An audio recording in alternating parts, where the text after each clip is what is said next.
রাশিয়ার জ্বালানি অবকাঠামো লক্ষ্য করে আবারও ড্রোন হামলা চালিয়েছে ইউক্রেন। মঙ্গলবার রাশিয়ার বিভিন্ন অঞ্চল লক্ষ্য করে ডজনখানেক ড্রোন ছোড়ে কিয়েভ।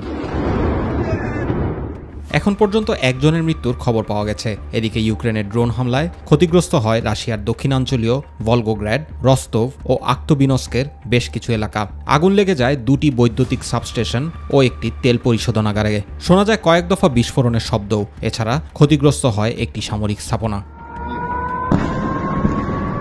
এর আগেও রাশিয়ার গুরুত্বপূর্ণ জ্বালানি অবকাঠামো লক্ষ্য করে বেশ কয়েকবার হামলা চালিয়েছে কিয়েভ। মূলত সোমবার ইউক্রেনের সবচেয়ে বড় শিশু হাসপাতালে মস্কোর ক্ষেপণাস্ত্র হামলার জবাবে এ হামলা চালায় কিয়েভ।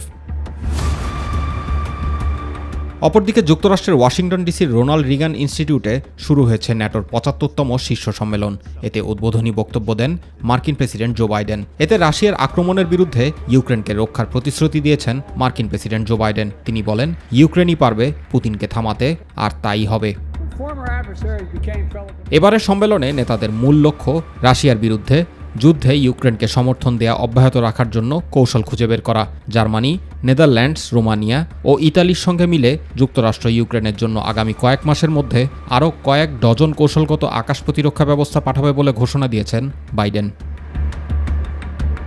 জুবায়ের রহমান, মাই টিভি নিউজ।